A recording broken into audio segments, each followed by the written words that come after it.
Hi everyone, आपका स्वागत है अपनी अकेडमी डबल ले में। मैं आपका गोविंद सर। हम लोग पढ़ रहे हैं सारणी टीजीटी टीजीटी मैथ, जिसमें हम लोगों ने कुछ बेसिक बेसिक सी बातें की है। कुछ छोटे बड़े मतलब थोड़े बड़े या छोटे बड़े सवालों को भी धीरे धीरे सॉल्व करने का प्रयास किया है। उम्मीद करते हैं कि आप हमारी क्लास रेगुलर अटेंड कर रहे होंगे और जो भी कॉन्सेप्ट हमने बताया है उसे आप अच्छी तरह रीड कर रहे होंगे। अगर आपको उसमें किसी भी प्रकार की समस्या होती है तो आप हमें उसे जरूर बताइएगा, हम उसे दूर करने का पूरा प्रयास करेंगे। चलिए, उसी क्रम को जारी रखते हुए आज हम लोग आपके सामने एक फिर से सवाल हम लाए हैं। जैसा कि पिछली क्लास में लास्ट सवाल हमने लगाया था, इस सवाल को भी हम लोग कुछ उसी प्रकार से लगाने का प्रयास करेंगे। एकदम शॉर्ट मेथड के तरीके से किसी भी साड़ी का मान आप कैसे निकालते हैं। ठीक है, चलिए तो देर न करते हुए आज की क्लास हम लोग स्टार्ट करते हैं। जैसा कि आपके सामने एक सवाल दिख रहा है, इस सवाल को हमें सॉल्व करना है। और सॉल्व करने के लिए हमने कहा कि पिछली क्लास में जो हम लोगों ने लास्ट सवाल लास्ट स्टेप और टर्म के आधार पर लगाया था, उसी तरह से हम लोग इसे भी सॉल्व करेंगे। हम ज्यादा समय लेते ना हुए हम इसे जितना जल्दी हो सके फास्ट कैलकुलेशन करके सॉल्व करेंगे। ठीक है, चलिए। तो सबसे पहले हमारा मेथड वही है, जो भी सवाल दिया गया हो उस सवाल को एक बार नोट करिए। क्या करिए? नोट करिए। और नोट करने के बाद 1 3 1 2 -3 2 5 4 -2। ये जो हमारा सवाल ज्यों का त्यों नोट करिए। इसके बाद प्रथम और द्वितीय मतलब फर्स्ट और सेकंड स्तंभ को फिर से क्या करिए? नोट कर लीजिए। प्रथम और द्वितीय स्तंभ को भी पुनः क्या करिए? नोट करिए। 1 3 1, फिर 2 -3 और 2। इसके बाद क्या करना है? इसके बाद वही करना है जो आप करते हुए आ रहे हैं। यानी सबसे पहले इसको सॉल्व करिए, प्लस इसको सॉल्व करिए, प्लस इसको सॉल्व करिए। इन तीनों को सॉल्व करके प्लस करिए। चलिए करते हैं। तो हमारा यहां पर होगा, क्या होगा? ब्रैकेट लगाते हुए 1 गुणे -3 गुणे 2, सॉरी माइनस का 2 है, माइनस का 2 प्लस 2 गुणे 4 गुणे 1 प्लस 5 गुणे 3 गुणे 2। और इनके मान में से अब माइनस करना है। किसको माइनस करना है? इसको माइनस करना है, फिर इसको, फिर इसको, अर्थात इन तीनों को अलग अलग सॉल्व करेंगे और माइनस करेंगे। क्या करेंगे? माइनस करेंगे। चलिए, 2 गुणे 3 गुणे 2, 2 गुणे 3 गुणे माइनस का 2 प्लस 1 गुणे 4 गुणे 2, 1 गुणे 4 गुणे 2 प्लस 5 गुणे -3 गुणे 1, 5 गुणे -3 गुणे 1। अब इन सबको सॉल्व कर लीजिए। क्या कर लीजिए? सॉल्व कर लीजिए और आंसर आपके सामने। इसे क्या कर लीजिए? सॉल्व कर लीजिए, आंसर आपके सामने। चलिए, इधर हो जाएगा माइनस का 3 माइनस का 2 प्लस का 6।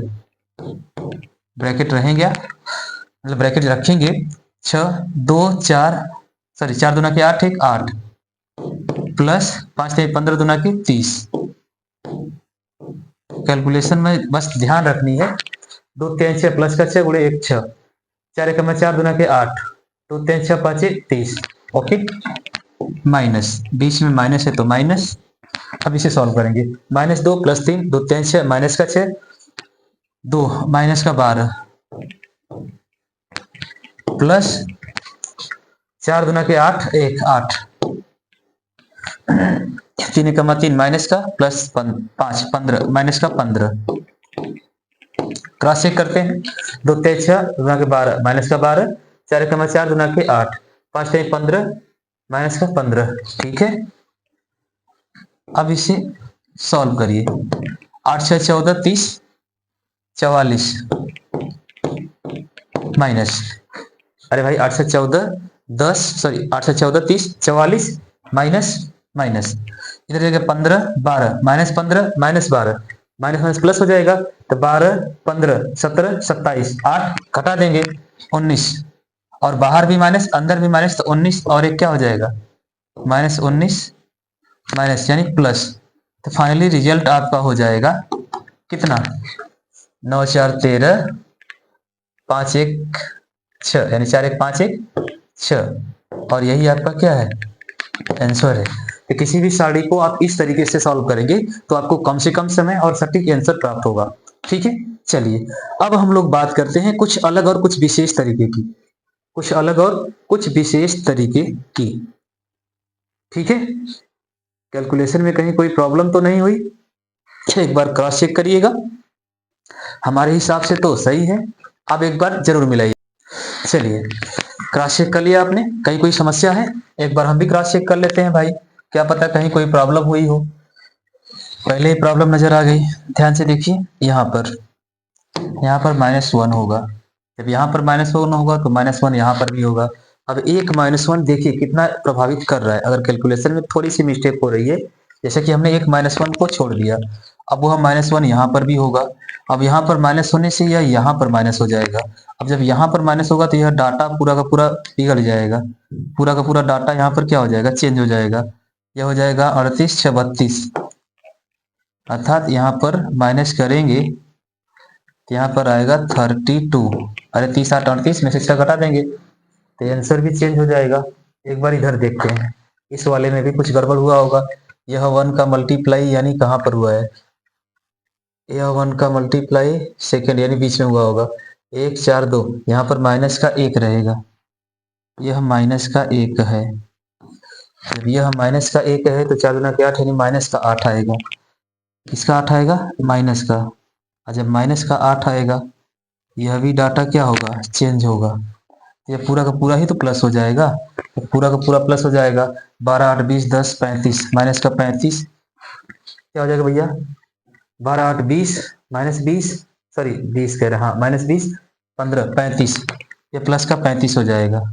अब जब प्लस का 35 हो जाएगा तो आंसर कितना आ जाएगा 67।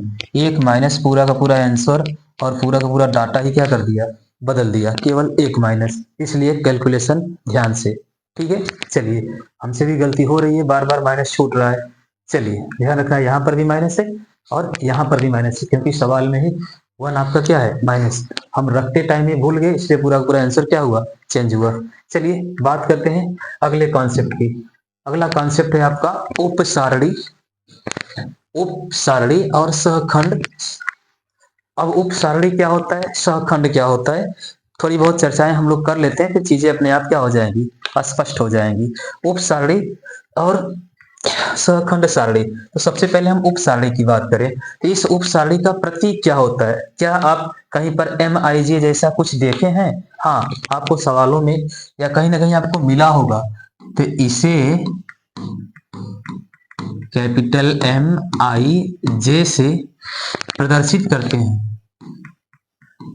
क्या करते हैं भैया, प्रदर्शित करते हैं, प्रदर्शित करते हैं, यानी यह इसका प्रतीक है। क्या है, MIJ।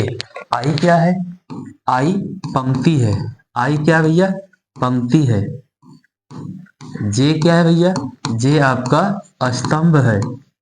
आई क्या है, पंक्ति है, जे क्या है, स्तंभ है। यानी उपसह सारणी को माइनस को MIJ से प्रदर्शित करते हैं, जिसमें आई पंक्ति है और जे क्या है, स्तंभ है। और IJ का मान रख के हम किसी भी सारणी के अवयव का डायरेक्ट वैल्यू ज्ञात करते हैं। ठीक है, अब हम बात करें सहखंड की, तो सहखंड क्या होता है, तो सहखंड की सहायता से हम ज्ञात करते हैं कि सारणी जो है उस सारणी का मान प्लस में है या माइनस में है। इसके लिए तो एक सूत्र भी होता है। कौन सा सूत्र होता है, सबसे पहले इसे डिनोट किसे करते हैं, इसे डिनोट हम लोग कैपिटल AIJ या कैपिटल CIJ से क्या करते हैं, डिनोट करते हैं, यानी प्रदर्शित करते हैं, प्रदर्शित करते हैं। क्या करते हैं भैया, प्रदर्शित करते हैं। अब यहाँ पर भी आई क्या है, तो यहाँ पर भी आई आपकी पंक्ति है यानी रो है, और यहाँ पर भी जे क्या है, यहाँ पर भी जे आपका क्या है, स्तंभ यानी कॉलम है। ठीक है, इसका सूत्र क्या होता है, तो इसका सूत्र अर्थात किसी भी सारणी का मान प्लस में आएगा या माइनस में आएगा, तो उसके लिए हमको A11, 12, 13, 21, 22, 23, 31, 32, 33 याद होना जरूरी है। अगर नहीं भी याद है तो आप इसकी सहायता से उस सारणी में कौन सा चिन्ह लगेगा आप बता सकते हैं। इसके लिए क्या है, तो इसके लिए वही फार्मूला है, अर्थात Aij को हम लोग डिनोट करते हैं -1 के पावर i प्लस जे, यानी डायरेक्ट वैल्यू हमें ज्ञात करनी है कि कोई दी गई सारणी का मान प्लस है या माइनस है, तो उसके लिए हम सहखंड यानी कोफैक्टर का प्रयोग करते हैं, और कोफैक्टर के लिए इस फार्मूले का हम लोग क्या करते हैं, इस्तेमाल करते हैं। चीजें समझ में आई। चलिए, जब हम इसे सवालों के माध्यम से सॉल्व करेंगे तो चीजें आपको खुद ब खुद क्या हो जाएगी, समझ में आएंगी। ठीक है, चलिए एक क्वेश्चन हम यहाँ पर रखते हैं और आपको सॉल्व करके दिखाते हैं कि उप सह सारणी क्या होती है या उप सारणी क्या होता है और सहखंड क्या होता है। ठीक है, चलिए जैसा हमने एक पर सवाल है हमारे पास यहाँ पर, देखिए यह सवाल दिया हुआ है, एक सारणी दी गई है और इसमें Mij तथा Aij का मान है। तो Mij यानी i का मान दिया हुआ है और j का मान दिया हुआ है। जब i और j का मान दिया हुआ है तो इस i और j की सहायता से आप m यानी उप सारणी ज्ञात कर सकते हैं। इसकी क्या ज्ञात कर सकते हैं, उप सारणी ज्ञात कर सकते हैं, और उस उप सारणी ज्ञात करने के बाद वह सारणी प्लस में आएगी या माइनस में आएगी, उसके लिए हम इसका मान ज्ञात करेंगे। ठीक है, चलिए तो सबसे पहले i का मान 2 है, j का मान 3 है। i मतलब पंक्ति, तो दूसरे पंक्ति की हम बात करेंगे, तो दूसरी पंक्ति हमारी कौन सी है, दूसरी पंक्ति हमारी यह है। अब दूसरी पंक्ति में कौन सा स्तंभ है, j फॉर क्या है, j हमारा क्या भैया, j हमारा तो स्तंभ है। तो स्तंभ की अगर हम बात करें तो तीसरा स्तंभ है, दूसरी पंक्ति और तीसरा स्तंभ। अब यहाँ पर एक व्यक्ति कॉमन हो गया जिसे हम लोग बोलते हैं 5। यहाँ पर एक व्यक्ति ऐसा आया जो उस पंक्ति में भी आ रहा है, उस स्तंभ में भी आ रहा है, और उसी की हमें बात नहीं करनी है, उसी की हमें क्या करनी है, बात नहीं करनी है। अर्थात उस व्यक्ति को छोड़कर यानी इस स्तंभ और इस पंक्ति को छोड़कर जो शेष डाटा बचा हुआ है उसे ही आपको क्या करना है, सॉल्व करना है। यानी -3 2 6 -2 इसे ही आप सॉल्व करेंगे। यहां से आपको Mij का मान क्या होगा, ज्ञात होगा, जहां पर i बराबर कितना है, 2 है, और j बराबर कितना है, 3 है। तो इसे अगर हम सॉल्व करें तो इसे जब आप सॉल्व करेंगे तो यह हो जाएगा -3 -2 6 -6 दूना के 12, कितना हो जाएगा, -6 दूना के 12। अब 6 में से 12 घटाएंगे तो यह हमारा कितना आ गया, माइनस का 6 आ गया, कितना आ गया, -6। क्या हमारा यही आंसर है, हाँ। तो उप सारणी का आंसर तो यही है, उप सारणी का आंसर तो यही है। इसके अनुसार i2 और j3 के अनुसार उप सारणी का मान तो यही है। अब इसी सारणी में हमें ज्ञात करना है, क्या ज्ञात करना है, Aij यानी कोफैक्टर ज्ञात करना है। क्या ज्ञात करना है भैया, कोफैक्टर। तो कोफैक्टर के लिए हमने क्या रखा हुआ है, कोफैक्टर हमारा है Aij, i का मान 2, j का मान कितना है, 3 है। अर्थात A23 का मान हमें क्या करना है, ज्ञात करना है। तो A23 का मान जब हम लोग ज्ञात करेंगे तो क्या आएगा, तो A23 के लिए हमारे पास एक सूत्र होता है, Aij बराबर -1 के power i plus j। i का मान कितना है, तो यहाँ पर तो i का मान कितना है भैया, i का मान तो 2 है, और j का मान कितना है, j का मान कितना है, 3। यानी यहां पर हो जाएगा 2 + 3 अर्थात 5। अब -1 के पावर विषम घात है तो आंसर भी क्या आएगा, -1। तो यहां पर जो सारणी आप प्राप्त करेंगे उस सारणी का रिजल्ट ऑलरेडी किस में आएगा, माइनस में आएगा। इसके अनुसार ठीक है। चलिए तो A23 की बात हम करें तो A23 की बात यानी तीसरे स्तंभ और दूसरी पंक्ति को छोड़ दीजिए, जो बचेगा उसी को क्या करिए, सॉल्व करिए। यहाँ पर जो बच रहा है वह है आपका माइनस का 3 2 6 -2। इसे सॉल्व करिए, माइनस बाहर है इसके अनुसार, इसे सॉल्व किया हमने तो हमें मिला ब्रैकेट 6 माइनस का 12। तो ब्रैकेट में माइनस और बाहर भी क्या है माइनस, सॉरी बाहर केवल माइनस रहेगा, 6 नहीं माइनस। अब बाहर भी माइनस अंदर भी माइनस, तो यहाँ पर आंसर हमारा क्या आया प्लस का 6, यानी A23 का मान कितना आया प्लस का 6। अगर हम M23 की बात करें, किसकी बात करें, M23 की अगर हम बात करें तो M23 का मान हमारा कितना आया है, M23 का मान हमारा आया माइनस का 6 और A23 का मान आया है प्लस का 6। चीजें समझ में आई। M हमारा क्या है, M हमारा उप सारणी है, M क्या है उप सारणी है। A हमारा क्या है, A हमारा कोफैक्टर है। अभी हमने यहाँ पर बताया कि उप सारणी को हम लोग कैपिटल M से प्रदर्शित करते हैं, इसके साथ I और J लगा रहता है। I हमारी पंक्ति है, J हमारा स्तंभ है। उसी प्रकार हमारा सहखंड यानी कोफैक्टर है, कोफैक्टर को AIJ या CIJ से प्रदर्शित करते हैं। इसको ज्ञात करने के लिए -1 के पावर I प्लस J होता है। I प्लस J की सहायता से हम बताते हैं कि जो हमारी सारणी है उस सारणी का मान प्लस में है कि माइनस में है। ठीक है, चलिए यह सवाल आपको समझ में आया। चलिए कुछ और सवाल आपके सामने हम रखते हैं, उनको भी लगाने का प्रयत्न कीजिए। चलिए यहाँ पर एक सारणी दी गई है, छोटी सी 2x2 यानी 2 कोटि की सारणी है। कह रहा है इसमें 2 की उप सारणी पहले ही दे दिया है, और कह रहा है कि इसमें 2 की उप सारणी और सहखंड यानी कोफैक्टर ज्ञात कीजिए।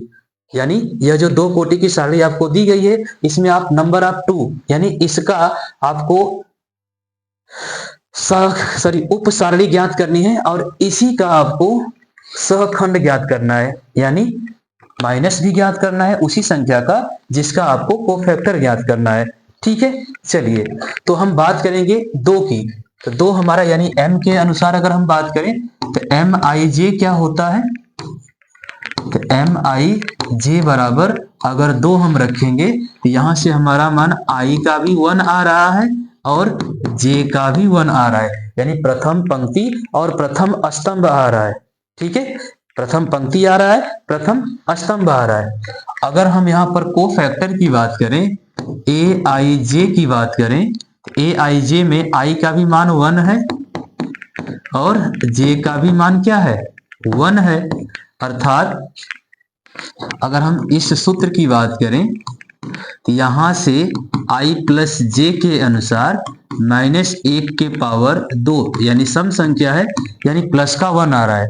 यह जो हमारा सारणी है, इस सारणी का जो कोफैक्टर है वह कोफैक्टर कितना आएगा, इस सारणी का कोफैक्टर कितना आएगा भैया, इस सारणी का कोफैक्टर, एक मिनट गड़बड़ हुआ, सॉरी यहाँ पर इसकी बात कर रहा है ना, इसका क्या पूछा है MIJ, इसका हम निकालेंगे तो भैया 4 आएगा। कितना आएगा 4। अब जब 4 आ गया तो I और J का मान भी तो बदल गया। अब 4 यहां से I का मान कितना आया, I का मान आ गया 2 और J का भी मान कितना आ गया 2। अब जब I और J दोनों का मान 2 आया है तो सम संख्या ही तो आया है, और जब सम संख्या आया है तो J का मान 2 के पावर 4 हो गया, 2 के पावर 4 हो गया, मतलब सम संख्या ही तो आई भाई। अगर सम संख्या आई है तो जो यह संख्या अर्थात नंबर ऑफ डिजिट 4 आया हुआ है, यह 4 कैसा होगा, अर्थात AIJ बराबर प्लस का 4 आएगा। कैसा आएगा, प्लस का 4। और यहां पर भी क्या आएगा, अगर हम M22 की बात करें तो यहां पर भी हमारा प्लस का क्या आ रहा है 4 आ रहा है। समझ में आया। चलिए एक बार फिर से देखिएगा सवाल क्या रहा है, सवाल कह रहा है कि इस 2 का उप सारणी और इसी 2 का सहखंड ज्ञात कीजिए। इस 2 का उप सारणी और इसी 2 का सहखंड ज्ञात करिए। तो यह पंक्ति और इस स्तंभ को छोड़ देंगे, इस पंक्ति और इस स्तंभ को जब छोड़ेंगे तो हमें केवल 4 बचेगा। यही 4 इस 2 का उप सारणी है और यही 4 इस 2 का क्या है कोफैक्टर यानी सहखंड है। ठीक है, चलिए फिर आगे कह रहा है, इसी में इसका दूसरा पार्ट दिया हुआ है। कह रहा है कि 3 का एम आई जे व ए आई जे का मान ज्ञात कीजिए। तो फिर से इस स्तंभ और इस पंक्ति को छोड़ दीजिए। तो यहां से भी अगर हम बात करें एम आई जे की, यहां से भी अगर हम बात करें किसकी, एम आई जे की, तो इस स्तंभ इस पंक्ति को छोड़ेंगे तो हमें मिलेगा माइनस का 1। यानी यहां से आई का मान क्या होगा, पंक्ति का मान 2 होगा, लेकिन स्तंभ का मान क्या होगा, 1 होगा। स्तंभ का मान क्या होगा, 1। अब जब ए आई जे की अगर हम बात करेंगे, ए आई जे की अगर हम बात करेंगे, तो भैया ए आई जे में आई का मान तो 2 है। आई का मान कितना है, 2 है, लेकिन जे का मान क्या हो गया, 1 हो गया। और जब जे का मान 1 हो गया, अब इनको ऐड करेंगे, क्या करेंगे, ऐड करेंगे। तो i प्लस जे जब होगा तो i प्लस जे का मान कितना आ रहा है, 3 आ रहा है। और -1 के पावर 3 मतलब -1, अर्थात यह जो रिजल्ट आया हुआ है -1, इसके बाहर भी क्या होगा, माइनस होगा।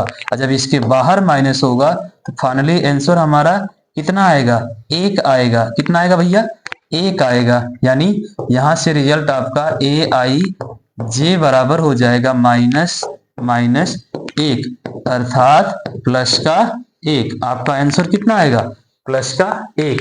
यानी 3 का कोफैक्टर +1 होगा, 3 का -1 होगा। यानी 3 का उप सारणी -1 होगी और 3 का सहखंड क्या होगा, +1 होगा। ठीक है, चीजें समझ में आई। चलिए एक सवाल और लगाते हैं और उम्मीद करेंगे इस सवाल के बाद आपको इस प्रकार के सवाल में कहीं पर भी कोई समस्या नहीं होगी। ठीक है, तो पूरा ध्यान से डिटेल में देखना है, आराम से देखना है। अगर जो चीजें नहीं समझ में आती है आप हमसे उस वीडियो के बारे में कमेंट करिए और पूछिए कि सर यहाँ पर यह चीज हमें समझ में नहीं आई है। चलिए एक बार आप इसे सॉल्व करने का प्रयास करिए। हमने एक ही सारणी की सहायता से कई सारे छोटे छोटे सवाल बनाए हैं और प्रत्येक का मान आपको क्या करना है, ज्ञात करना है। हम आपको 2 मिनट का समय देते हैं और आप इसे सॉल्व करिए। पहले कह रहा है कि दी गई सारणी में 4 का उप सारणी और कोफैक्टर यानी सहखंड ज्ञात कीजिए। तो सबसे पहले ध्यान रखना है, एक बार माइनस का भी 4 है और एक बार प्लस का भी 4 है। अगर आप 4 का उप सारणी और कोफैक्टर दोनों ज्ञात करते हैं तो आपको ध्यान रखना है, कुछ चीजें माइंड में ही कैलकुलेट करनी है। जो हमने यहाँ पर आपको इस प्रकार से सॉल्व किया है, यह वैल्यू ए आई जे के लिए, इसे आप मन में कैलकुलेट करिए। आई प्लस जे का -1 के पावर रख दीजिए। अगर -1 के पावर सम संख्या आएगी तो यहाँ पर वैल्यू क्या हो जाएगी, प्लस। अगर -1 के पावर विषम संख्या आएगी तो वैल्यू क्या हो जाएगी, माइनस। तो हमारा ए आई जे का मान या तो प्लस होगा या तो माइनस होगा। अगर -1 के पावर सम संख्या होगी तो ए आई जे का मान +1 होगा। अगर -1 की पावर विषम संख्या होगी तो ए आई जे का मान माइनस होगा। बस यही तो करना है। और इसके लिए क्या करना है, इसके लिए तो आपकी अब डिपेंड करती है कि वह सारणी कैसी है, 2/2 है या 3/2 है। चलिए तो हम +4 की बात करें। अगर यहाँ पर हम इस स्तंभ और इस पंक्ति की बात करें तो यहाँ पर जो डाटा हमारा निकल के आएगा वह 0, 1, -4 और 7। इसे जब आप सॉल्व करते हैं तो आपका हो जाएगा 7 -+4, अर्थात यहां से आपका आ जाएगा 11। यानी 4 का एम आई जे की अगर हम बात करें तो कितना आ गया, उप सारणी का मान आ गया 11। अब यहां से आई और जे का मान निकाल लीजिए। तो यहां से आई और जे की अगर हम बात करें, किसकी बात करें, आई और जे का, तो यहां पर आई का मान है 2 और जे का मान है 3, यानी विषम संख्या। यानी क्या है, विषम संख्या। अगर संख्या विषम संख्या है तो ए आई जे का मान किस में आएगा, निगेटिव में आएगा। और आंसर तो वही है जो कि पीछे आप सॉल्व किए हैं। जो आपका उप सारणी का मान आया है वही आपका कोफैक्टर का भी मान आएगा। बस डिपेंड करता है आई और जे का मान सम, आई और जे का योग सम है कि विषम है। अगर सम है तो माइनस में आएगा, अगर विषम है तो माइनस में आएगा, अगर सम है तो प्लस में आएगा। ठीक है, चलिए लेकिन रिजल्ट दोनों का एक ही रहेगा। डाटा जो है न्यूमेरिकल डाटा सेम रहेगा, लेकिन वह प्लस में रहेगा कि माइनस में रहेगा वह आई और जे पर डिपेंड करेगा। चलिए अब हम -1 की बात करें। किसकी बात करें? -1 की। अब -1 को अगर हम सॉल्व करें तो -1 हमारा केवल यहाँ पर है, वहां पर तो +1 है। यहाँ पर हमारा हो जाएगा पहला स्तंभ यानी प्रथम स्तंभ और द्वितीय पंक्ति यानी आई और जे का मान, आई का मान तो 2 हो गया, जे का मान 1 हो गया। यानी ए आई जे की अगर हम बात करें तो माइनस में आएगा, ए आई जे की अगर हम बात करें तो माइनस में आएगा। यहां से अगर हम एम निकालें, यानी एम आई जे निकालें, एम आई जे लिख लें या M21 लिख लें, इसको अगर सॉल्व करें तो कितना आएगा? इसको अगर हम सॉल्व करें यानी -1, तो यह पंक्ति यह स्तंभ, तो हमारे पास बचा 1 2 7 5। सॉल्व करें तो आ जाएगा आपका 5 एकम 5, 7 दूना के 14, माइनस का 9। यानी यहां से हमारा m का मान, M21 का मान कितना आया? यहां से हमारा M21 का मान -9 आया। कितना आया भैया? -9।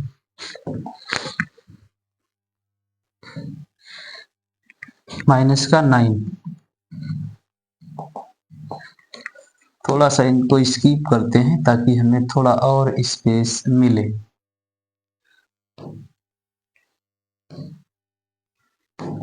चलिए तो यहां पर हमारा किसका रिजल्ट आ गया? हमारा आ गया m का मान, M22 आ गया कितना? -9। और हमने आई जे का मान निकाल रखा है। जब आई जे का मान निकाल रखा है तो हमें पता है कि I21 का मान किस में आएगा? निगेटिव में आएगा, और रिजल्ट ऑलरेडी निगेटिव है। तो फाइनली यहां से आंसर कितना आएगा? +9 आएगा। कितना आएगा भैया? +9। यानी ए आई जे का मान अगर हम बात करें तो ए आई जे की वैल्यू कितनी आएगी? +9। ठीक है, +9। क्यों? क्योंकि ए आई जे में योग 3 आ रहा है, और आई जे का योग अगर 3 आता है तो कोफैक्टर निगेटिव आएगा। कोफैक्टर निगेटिव आया, लेकिन आंसर हमारा ऑलरेडी माइनस में है, वो पहले से ही माइनस में है और हम माइनस लगा रहे हैं, तो माइनस माइनस क्या हो जा रहा है? प्लस। ओके, चलिए अब हमें 7 का निकालना है। किसका निकालना है? 7 का। तो 7 हमारा आपका है तृतीय पंक्ति और दूसरा स्तंभ, यानी आई जे की अगर हम बात करें तो आई का मान है 3 और जे का मान है, आई का मान है 3, जे का मान है 2। अगर ए आई की बात करें तो ए आई का मान यहाँ पर हमारा यानी A32 की बात करें तो A32 हमारा किस में आएगा? A32 हमारा निगेटिव आएगा। किस में आएगा भैया? निगेटिव। अगर हम M की बात करें, M32 की बात करें, M32 की बात करें तो M32 में क्या हो जाएगा? 0 2 -1 4। यानी M32 का जो डाटा है, M32 बराबर आएगा आपका 0 -2, अर्थात -2 आएगा। अब जब M32 -2 आया है और A32 माइनस होता है, क्यों? क्योंकि I का मान 3 और J का मान 2 है, अर्थात योग विषम संख्या है और यह -2 होता है, तो यहां से आंसर हमारा किस में आएगा? +2 में। यानी A32 का मान कितना आया? +2। जब आपका कोफैक्टर प्लस में आ रहा है तो माइनस यानी उप सारणी निगेटिव आ रही है। अगर उप सारणी निगेटिव आ रही है तो कोफैक्टर आपका प्लस आ रहा है ना। अगर उप सारणी प्लस आ रही है तो कोफैक्टर आपका किस में आ रहा है? निगेटिव में आ रहा है। यानी हमेशा कोफैक्टर और उप सारणी एक दूसरे से अपोजिट हैं। अगर उप सारणी का मान प्लस में आ रहा है तो सहखंड का मान माइनस में आ रहा है। अगर उप सारणी का मान माइनस में आ रहा है तो सहखंड का मान किस में आ रहा है? प्लस में आ रहा है। अभी हमने सॉल्व करके देखा। इसी सवाल को M31 का मान, इसी सवाल में M31 का मान आपको सॉल्व करना है। इसका मान सॉल्व करना है M31 का। तो M31 के लिए, यानी इस सवाल में तो पहले से I और J का मान दे रखा है। किसका किसका मान दे रखा है? I और J का। I का मान कितना है भैया? I का मान है 3 और J का मान कितना है? 1 है। यानी यहाँ पर I और J का योग करें तो सम संख्या आ रही है। अगर सम संख्या आ रही है, यहाँ पर तो Aij पूछा नहीं है। सपोज अगर Aij अगर हमें निकालना हो, यहाँ पे Aij या A31 की अगर हम बात करें तो यहाँ पर A31 हमारा पॉजिटिव आएगा। किसमें आएगा? पॉजिटिव। क्यों? क्योंकि I और J का योग किसमें आ रहा है? सम संख्या आ रही है। क्या आ रही है? सम संख्या। हमें निकालना क्या है? M31 निकालना है। क्या निकालना है? M31। हमें Aij तो निकालना नहीं है, हमें M31 निकालना है। जब हमें M31 निकालना है तो M31 यानी तीसरी पंक्ति पहला स्तंभ, तो 1 2 3 4, 1 2 3 4 सॉल्व करें तो आ जाएगा आपका 4 माइनस का 6 अर्थात माइनस का 2। आंसर किस में आया भैया? माइनस का 2। अब जब यह माइनस का 2 आया है तो ध्यान दीजिए, यहाँ पर I का मान 3 है, J का मान 1 है। इन दोनों को हमने जोड़ा तो 4 आया, यानी सम संख्या आई। अगर यहाँ से Aij निकालना होता, यहीं पर Aij निकालना होता तो Aij का भी मान किस में आता? माइनस का 2 में आता। किस में आता? माइनस 2 आता। ओके, चलिए आगे सॉल्व करें। चलिए आगे कह रहा है A32 या C32, चाहे A लिखे चाहे C लिखे, बात वही है। यानी I का मान यहाँ पर क्या है? I का मान 3 है। J का मान क्या है भैया? आपका J का मान, एक मिनट, I का मान 3 और J का मान 2। यही पूछा है। Aij यानी I और J का योग विषम संख्या है।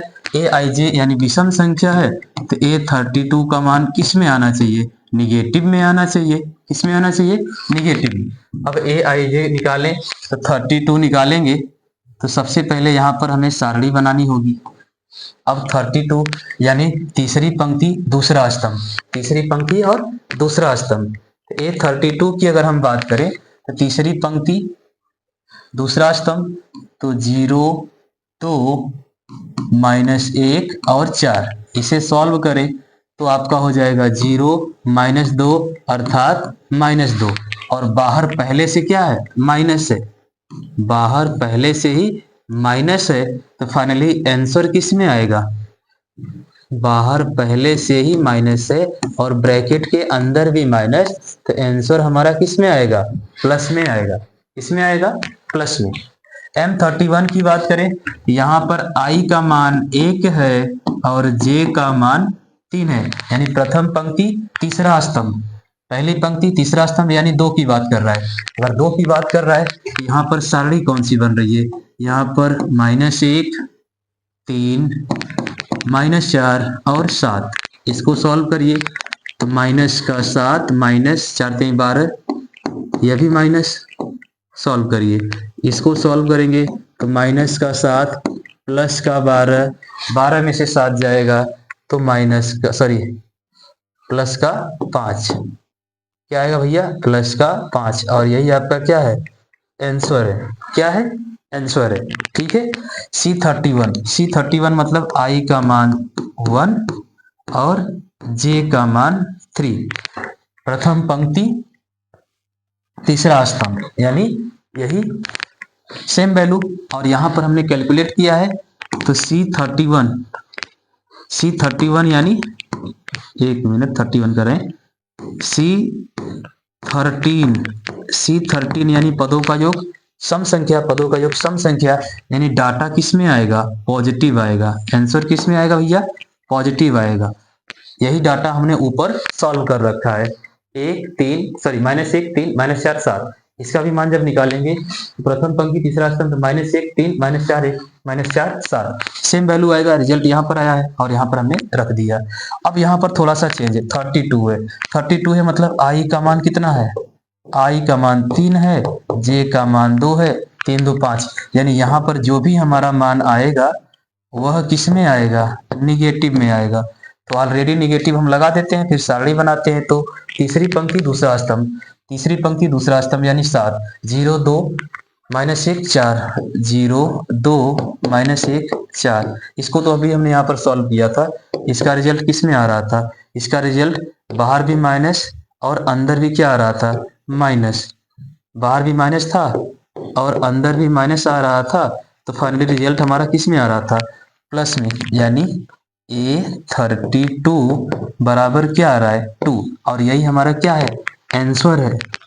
तो उम्मीद करते हैं कि कहीं पर भी आपसे सारणी में, कहीं पर भी आपसे चाहे वह उप सारणी पूछ ले, कोफैक्टर यानी सहखंड पूछ ले, आप उस डाटा को आसानी से सॉल्व कर सकते हैं। क्या कर सकते हैं, आसानी से सॉल्व कर सकते हैं। ठीक है, तो उम्मीद करते हैं कि आज की क्लास आपको जरूर समझ में आई होगी।